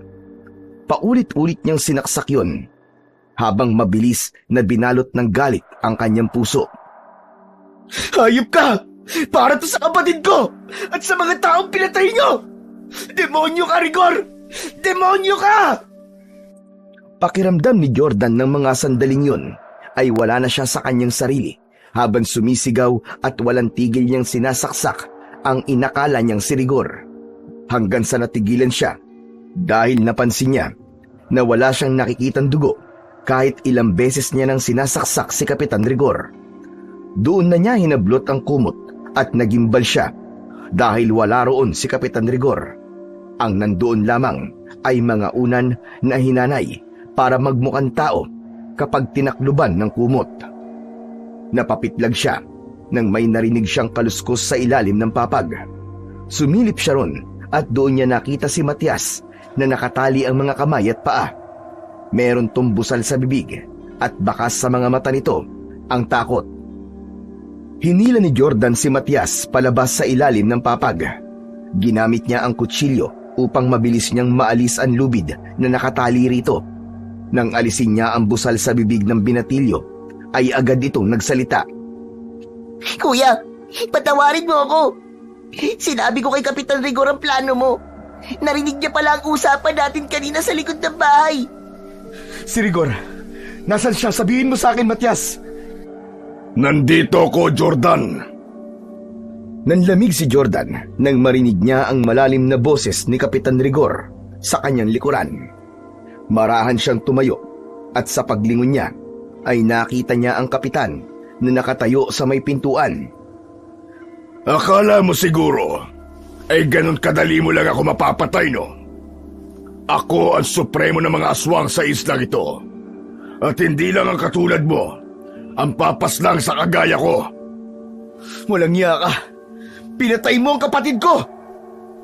Masyado na siyang maraming nalalaman. Ngunit itatama ko ang sinasabi mo. Ang katangahan ng kapatid mo ang pumatay sa kanya. Nahulog siya sa bangin sa gubat habang hinahabol ko siya. Hindi ko na kasalanan yun. Demonyo ka. Pinatay mo pa rin siya. At ngayon, ikaw naman ang papatayin ko. Manang susuguri ni Jordan si Kapitan Rigor, ngunit natigilan siya nang unti-unting nagbago ang anyo ni Kapitan Rigor. Nalukot ang mukha nito na parabang may pinipigil itong sakit sa katawan nito. Napaluhod ito habang nakatuon ang dalawang kamay sa sahig. Malakas itong sumigaw at doon na nga tuluyang nag-anyong aswang ang kapitan. Naging matutulis ang mga kuko nito, maging ang mga ngipin nito ay nagmistulang malalaking pangil. Ang mga mata nito ay lumaki rin at naging pula. Marahan itong tumayo at tinitigan si Jordan. Hindi nakakilos si Jordan.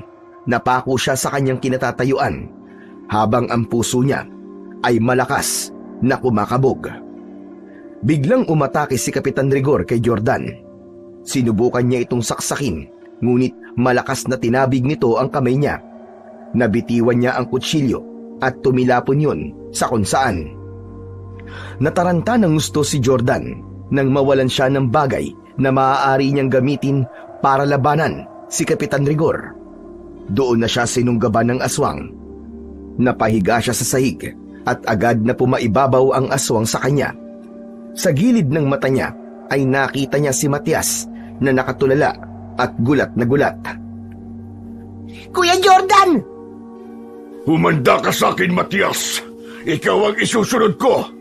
Papatayin kita. Wala kang utang na loob. Matias! Tumakas ka na! Dalian mo! Tumakas ka na! Tila nagkaroon ng pagdadalawang isip si Matias dahil hindi agad ito umalis sa kinatatayuan nito. Ngunit nang mapagtanto nito na hindi na ito ligtas doon, ay tumakbo na ito palabas ng silid. Diretsong tinignan ni Jordan sa mata si Kapitan Rigor. Hindi niya ipinakita rito na natatakot siya. Siguro nga ay mapapatay mo ako ngayon, Rigor. Pero sinisiguro ko sa'yo na may iba pang tao na pupunta sa islang ito para wakasan na ang kademonyohan mong hayop ka. Hindi habang buhay ay ikaw ang palaging panalo. Huwag ka masyadong magmadali sa iyong kamatayan. Darating din tayo dyan. Kailangan ka pa namin bilang alay sa pulang buwan. Biglang sinuntok ng malakas ni Kapitan Rigor ang muka ni Jordan. Nanlabo ang paningin ni Jordan at nahilo siya. 2 suntok pa ang tumama sa muka niya at pagkatapos ng pangalawa ay doon na siya tuluyang nawalan ng ulirat. Sa muling pagbukas ng mata ni Jordan ay nakatali na ang mga kamay niya sa kanyang likod. Maging ang mga paa niya ay nakatali rin gamit ang lubid. Nasa kwarto siya ni Kapitan Rigor. Maliwanag na sa labas at naririnig niya ang ingay ng mga tao na naghahanda para sa kapistahan na sinabi ng kapitan. Pinilit niyang makawala mula sa pagkakatali, ngunit masyadong mahigpit ang pagkakatali ng lubid. Hindi ako pwedeng mamatay dito. Diyos ko, kailangan kong makatakas at kailangan kong patayin ang aswang na si Rigor. Bumukas ang pinto at pumasok si Kapitan Rigor na nakangisi. Hayop ka! Pakawalan mo ako dito, Rigor! Tanggapin mo na lang na mahahanay ka sa mga taong iaalay namin tuwing pula ang buwan. Maraming salamat dahil madadagdagan na naman ang aking lakas. Dahil sa'yo, dapat ay matuwa ka dahil ang kaluluwa mo ay mabibilang na sa mga kaluluwa na patuloy na magbibigay ng buhay sa mga aswang dito sa Isla Pulang Buwan. Hayop ka! Mga demonyo kayo! Hindi ako papayag na magtagumpay ka, Rigor! Kapag nakawala ako rito, papatayin talaga kita! Tama na ang ilusyon mo. Hindi ka na makakawala at hindi ka na rin makakaalis sa islang to. Gaya ng kuya mo at ng iba pa. Ang Isla Pulang Buwan na ang iyong magiging libingan. Oo nga pala, magpahinga ka. Dahil mamayang gabi ay gaganapin na ang ritual sa pag-aalay sa Pulang Buwan. Ipapaalala ko lang sa'yo na magiging masakit para sa'yo ang ritual. Pero mabilis ka rin namang mamamatay. At pagkatapos nun, ay wala ka nang mararamdaman. Tumalikod na si Kapitan Rigor at naglakad palabas ng kwarto. Walang hiya ka, Rigor! Hindi ka magtatagumpay! Papatayin kita! Papatayin kita! Makakawala ko rito! Tandaan mo yan! Malakas na halakhak ang isinagot ni Kapitan Rigor kay Jordan hanggang sa tuluyan na itong nawala sa kanyang paningin. Sandaling nag-isip si Jordan ng paraan kung paano siya makakawala at makakatakas. Ngunit tila agad siyang nawalan ng pag-asa dahil hindi niya magawang maalis ang lubid na nakatali sa kanya kahit na ano pa ang gawin niya. Napakabagal ng pag-usad ng oras para kay Jordan ng mga sandaling yun. Pinipilit pa rin niyang makawala sa pagkakatali pero hindi pa rin siya magtagumpay. Nang dumilim na sa labas, ay mas lalo siyang nawalan ng pag-asa na makakawala pa siya. Unti-unti na niyang tinanggap na sa gabing yun ay magaganap na ang kanyang kamatayan. Habang nasa isang sulok ng kwarto, ay nakatingin lang sa kawalan si Jordan. Nanghihina na siya dahil sa walang tigil na pagpupumilit na makawala.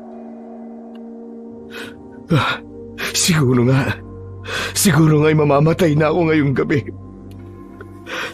Pero Panginoon, sana kapag namatay ako, ay hayaan mo na magkasama kami ni Kuya Austin sa kabilang buhay. Yun na lamang ang hiling ko sa inyo. Nagulat si Jordan nang biglang bumukas ang pinto. 2 aswang ang pumasok. Nilapitan siya ng mga aswang at itinayo siya. Hinila siya ng 2 palabas ng kwarto. Nagpumiglas naman si Jordan. Saan niyo ako dadalhin? Bitiwan niyo ako! Saan niyo ako dadalhin? Nanatiling tikom ang bibig ng 2 aswang. Patuloy ang mga yon sa pagkaladkad sa kanya hanggang sa labas ng bahay. Kinabahan si Jordan nang makita niya sa kalangitan na kulay dugo ang buwan. Doon niya napagtanto na isasagawa na ang ritual ng pag-aalay. Unti-unting naubos ang kakaunting pag-asa na meron siya. Tinanggap na lang niya na yun na ang huling gabi niya sa mundo. Palabas na sila sa bakuran ng bahay ni Kapitan Rigor nang mula sa kung saan ay biglang sumulpot si Matyas na may dalang matalim na itak. Walang pag-aalinlangang sinaksak ni Matyas sa tiyan ang isang aswang. Nang napaluhod ito, ay hiniwa nito ang leeg ng aswang na agad nitong ikinasawi. Ang isang aswang naman ay binitiwan si Jordan upang atakihin si Matyas. Ngunit sinaksak ito ni Matyas sa tapat ng puso nito at gaya ng naunang aswang ay binawian din ito ng buhay. Natumba si Jordan sa lupa. Mabilis siyang nilapitan ni Matyas at sinimulan nitong tanggalin ang pagkakatali niya gamit ang itak. Salamat! Salamat, tinulungan mo ako, Matyas! Akala ko talaga ay katapusan ko na ngayong gabi. Hindi kita maaaring pabayaan, kuya. Hindi na ako papayag na muling kumuha ng buhay ng tao si Kapitan Rigor para sa ritual. Matapos mapakawalan, ay tumayo na kagad si Jordan. Saan ang lugar ng ritual? Kailangan ko magpunta ron para tapusin si Rigor. Mamaya na tayo magtungo ron, kuya. May kailangan lang akong ipakita sa'yo. Sumama ka sa akin, dali. Ha? Saan tayo pupunta? Anong ipapakita mo sa akin? Malalaman mo rin. Basta sumunod ka lang sa akin. Hindi na tayo pwede magtagal dito dahil baka may makakita pa sa atin eh.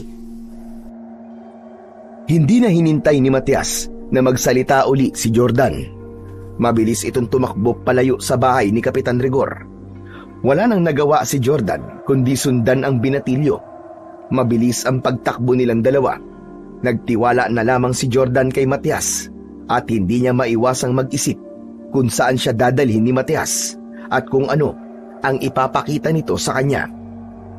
Pumasok sina Jordan at Matyas sa gubat. Patuloy lang si Jordan sa pagsunod kay Matyas hanggang sa huminto ito malapit sa malaking puno ng balete. Natandaan niya nang magtungo sila ron ni Kapitan Rigor ay umiwas doon ang kapitan na para bang meron itong kinatatakutan sa lugar na yon. Teka, anong gagawin natin dito, Matyas? Nasaan ang ipapakita mo sa akin? Mula sa likod ng balete ay isang lalaki ang biglang lumabas.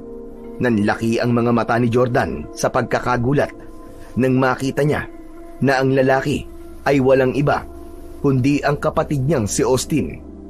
Madungis ito, humpak ang pisngi at payat ang katawan. Otomatikong tumulo ang luha ni Jordan. Sa dami na nangyari sa islang yon, ang makitang buhay ang kapatid niya ang pinakahuling bagay na inaasahan niyang mangyayari dahil ang alam niya ay patay na ito. Kuya? Kuya Austin? Jordan? Parang bata na tumakbo si Jordan kay Austin at mahigpit niya itong niyakap. Tuluyan siyang napahagulgol, hindi dahil sa inagpis, kundi dahil sa kasiyahan na buhay pa ang kanyang kuya. Kuya! Kuya, salamat sa Diyos at buhay ka! Akala ko patay ka na talaga eh! Salamat din at pinuntahan mo ako rito. Kakampi natin ng Diyos, Jordan. Hindi niya hinayaan na mamatay ako nung nahulog ako sa bangin. Ang totoo, matagal ko nang alam na nandito ka. Ako yung sumisitsit sa'yo sa tuwing nandito ka sa gubat. Ano? Ikaw pala yun, kuya? Akala ko kasi kung sino o ano na eh. Kaya sa tuwing may sumisitsit sa akin, umaalis na kagad ako. Kumalas ang magkapatid sa pagkakayakap. Doon na ipinaliwanag ni Austin kung paano ito nabuhay. Ayon kay Austin, habang hinahabol ito ni Kapitan Rigor, ay nahulog siya sa bangin. Akala nito ay patay na siya, pero bigla itong nagkamalay. Inisip ni Austin na may dahilan kung bakit ito binigyan ng pangalawang pagkakataon ng Diyos upang mabuhay. Ayun ang wakasan ang kasamaan ni Kapitan Rigor. Nagtago sa gubat si Austin at nagpalakas ito. Nabuhay ito sa pagkain ng mga prutas at halaman sa gubat at pinilit nitong itago ang sarili nito sa mga aswang sa isla. Ipinaliwanag din ni Austin na nakita nito noong nakaraang gabi si Matias sa gubat at hindi na ito nagdalawang isip na magpakita. Nang malaman ni Austin mula kay Matias ang nangyayari, ay agad itong bumuo ng plano. Matapos ang mahabang kwento ni Austin, ay hinawakan nito ang palawit ng kwintas na nakasabit sa leeg nito. Bilog ang hugis ng kwintas na yari sa tanso. Meron yung mga simbolo na hindi matukoy ni Jordan kung ano ang ibig sabihin. Ang agimat na ito ang magiging sandata natin laban kay Rigor at sa lahat ng aswang sa islang ito, Jordan. Habang nasa atin ito, ay hindi nila tayo kayang saktan at lapitan. Pero kuya, saan mo nakuha ang agimat na yan? Pagmamayari ito ni Mang Berting, ang antingero na nakilala ko nun sa Pantalan. Ikinuwento niya sa akin ang tungkol sa Isla Pulang Buwan at nagkasundo kami na magsanib puwersa para pabagsakin at patayin si Kapitan Rigor. Pero sa kasamaang palad ay napatay siya ng mga aswang at dito sa tabi ng puno ng balete nila inilibing ang kanyang katawan kasama ang agimat na ito. Kaya nang magkaroon ako ng pagkakataon ay hinukay ko ang katawan ni Mang Berting at kinuha ko ang agimat niya. Ngayon ay alam ko na. Alam ko na ang dahilan kung bakit umiiwas si Rigor nung nagtungo kami malapit dito sa balete. Dahil dito pala nakabaon ang agimat na yan. Ngunit kung pangontra sa aswang ang agimat na yan, kuya, bakit hindi natatakot niyan si Matias? Hindi ba aswang din siya? Nagkatinginan sina Matias at Austin. Nang marahang tumango si Austin, ay saka lang nagsalita si Matias. Nang makita ko kagabi ni Kuya Austin, sinabi niya sa akin ang katotohanan. Hindi ako aswang, Kuya Jordan. Gaya niyo ay tao din ako. Nang hukayin kasi ni Kuya Austin ang katawan ni Mang Berting, ay nahukay din niya ang lampin ko nung sanggol pa lang ako. May burda yun ang pangalan ko. At malakas ang hinala ko na anak si Matias ng isang tao na nagpunta sa islang to. At nung patayin ni Rigor ang mga magulang ni Matias, ay inampu na siya nito. Sa tingin ko, may balak talaga si Rigor na gawing aswang si Matias pagdating ng tamang panahon. Salamat naman sa Diyos. Kaya pala, tutol ka sa ginagawang ritual ni Rigor eh. Nangingibabaw pa rin ang pagiging tao mo, kahit ang akala mo ay aswang ka. Pero magandang balita yan. Ibig sabihin, kahit patayin natin si Rigor, ay hindi ka kasama mamamatay, Matias. Ganun na nga. Pero Jordan, sa'yo ko ipapasuot ang agimat na to. Mahina na ang katawan ko. Mas magagamit natin ang kapangyarihan nito kung magsusuot nito ay may malakas na pangangatawan. Hindi lang ito pangontra basta sa mga aswang, kundi nagbibigay din ito ng dagdag na tapang at lakas sa kung sino man na magsusuot nito. Hinubad ni Austin ang kwintas at walang pagdadalawang isip na tinanggap naman yun ni Jordan at isinabit sa kanyang leeg. Nang sandaling yun, nang isuot niya ang agimat, ay may naramdaman siyang kakaibang enerhiyang gumapang sa kanyang buong katawan. Bahagyaring nag-init ang agimat niya na parabang yun ang hudyat na tinanggap siya nito. Wala nang oras para mag-alinlangan siya. Kailangan niyang maging matapang kung nais niyang buhay silang makaalis ng Isla Pulang Buwan. Magkakasamang lumabas ng gubat sina Jordan, Austin at Matias. Lahat sila ay may hawak na sandata na gagamitin nila sa pagharap sa mga aswang sa islang yun at kay Kapitan Rigor. Kawayan na may matulis na dulo ang kay Matias. Baril naman kay Austin, habang itak naman ang hawak ni Jordan. Wala nang takot na nararamdaman si Jordan, bagkus ay nangingibabaw sa kanya ang tapang, hindi lang dahil sa suot niyang agimat, kundi dahil sa kagustuhan niyang pabagsakin si Kapitan Rigor upang wala nang mamamatay na inosente sa tuwing sasapit ang pulang buwan. Nagtungo sila sa dalampasigan kung saan gaganapin ang ritual ng pag-aalay. Naroon ang mga aswang sa isla. Si Kapitan Rigor naman na nasa anyong aswang ay nakatayo sa gitna habang galit na sumisigaw. Nasaan na ang alay? Bakit tinayaan yung makawala, mga inutil? Alam niyo ba ang mangyayari kapag hindi tayo nakapag-alay ngayong gabi? Manghihina ako! At kapag nanghina ako, ay ganun din kayong lahat, mga hunghang! Ang buhay ko ay buhay niyo rin. Hanapin niyo ang alay at huwag kayong babalik dito hanggang hindi niyo siya nakikita! Magkakasabay na umalis ang mga aswang upang hanapin si Jordan, habang sina Jordan ay nananatiling nakatago sa likod ng isang makapal na halaman. Hintayin nating makaalis lahat ng aswang bago natin harapin si Rigor. Nang tuluyan ang nawala ang mga aswang at tanging si Kapitan Rigor na lamang ang natira sa dalampasigan, ay doon na nga naglakas ng loob na lumabas ang tatlo sa kanilang pinagtataguan. Magkakasabay silang naglakad papalapit kay Kapitan Rigor. Pagkakita ng kapitan sa kanila, ay nanlaki ang mga mata nito sa gulat.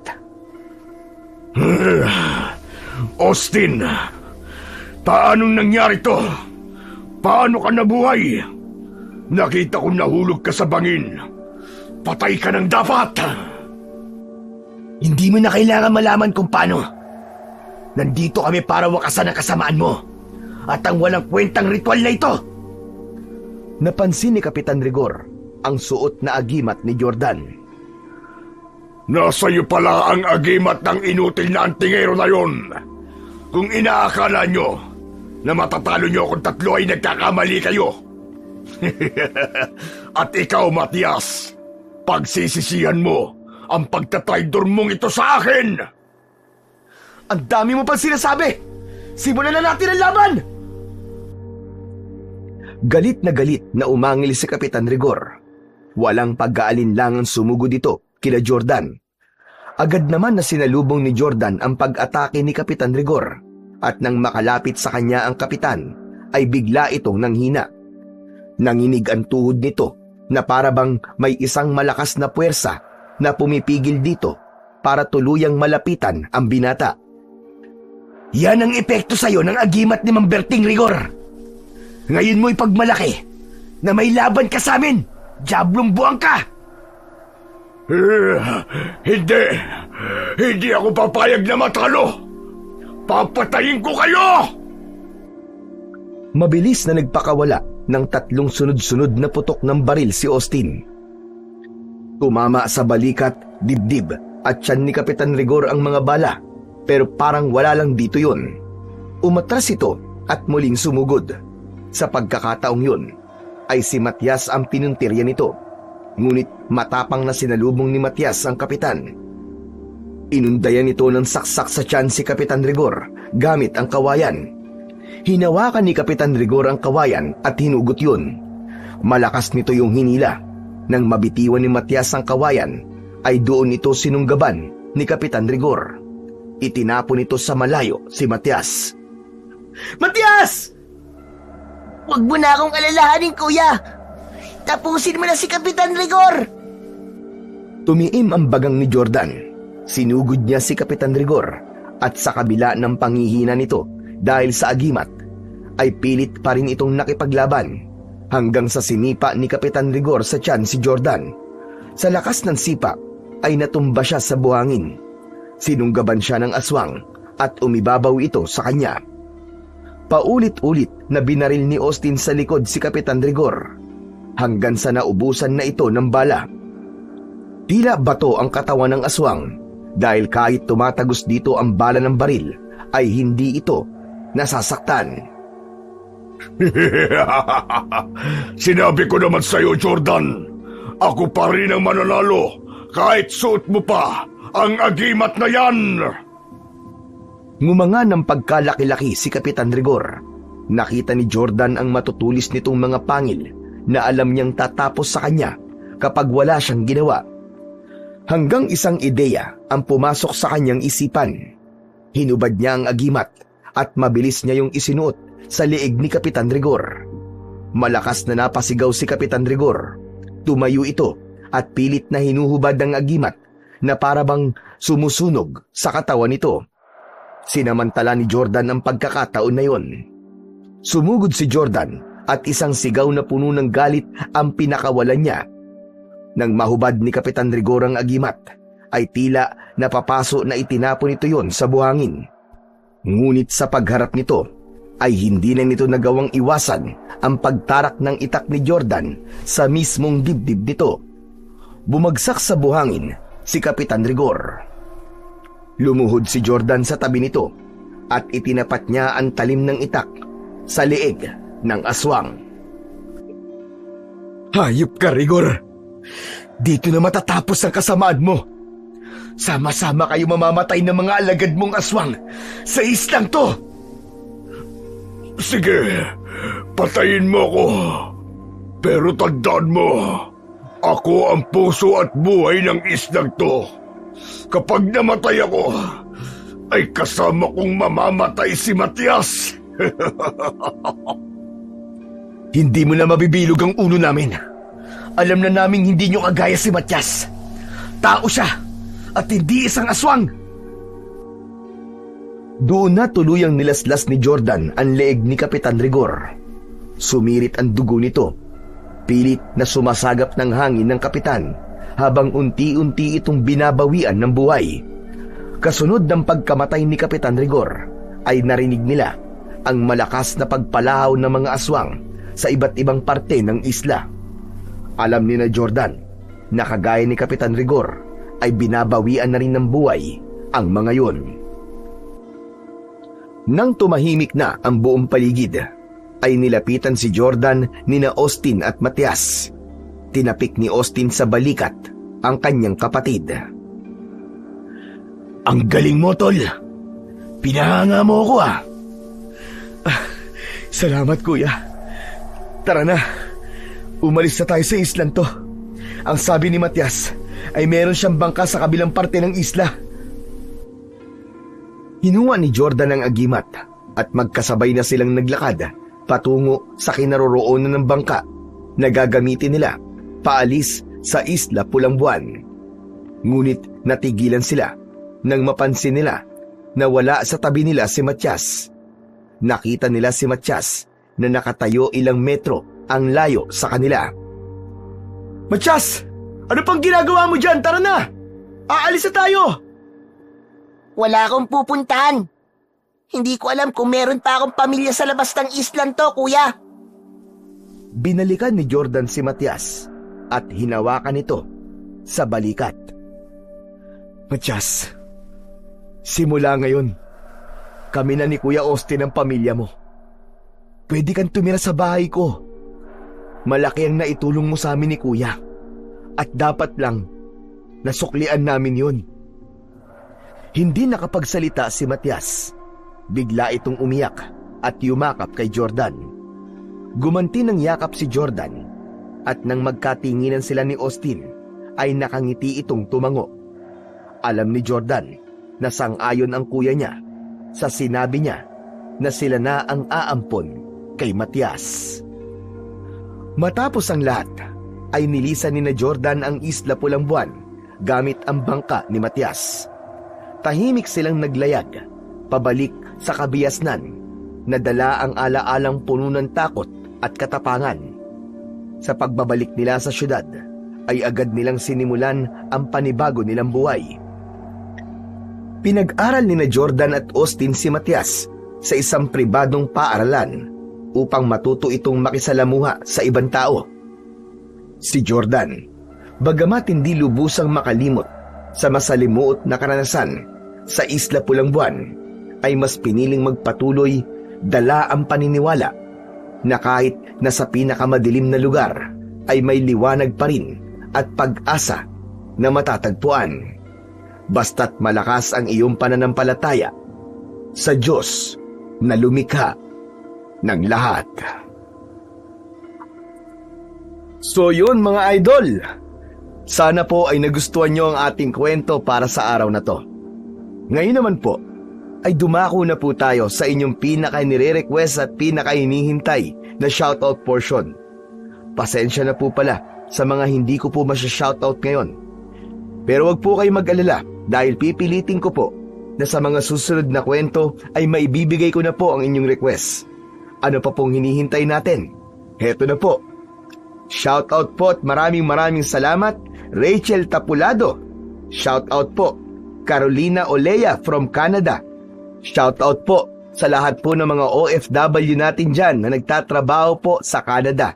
At hello po sa Arellano family, dyan po sa Alberta. Shoutout po, Beverly Santos from Cotabato City. Shoutout po, Jonalyn Marquez from Muscat, Oman. Shoutout po at maraming salamat, Daisy Villanueva. Maraming salamat po sa walang sawa niyong pakikinig. Shoutout po, Luz Rivera. Shoutout po, Rose Ann Renigan mula Antipolo. Shoutout po, Ramil Fariolin from Bacoor, Cavite. Shoutout po, Margie Ogdiman and family. Shoutout po, Alvin Arpon from Pagbilao, Quezon. Shoutout po, Myla Pateño. Shoutout po, Mark Ariel Katindoy.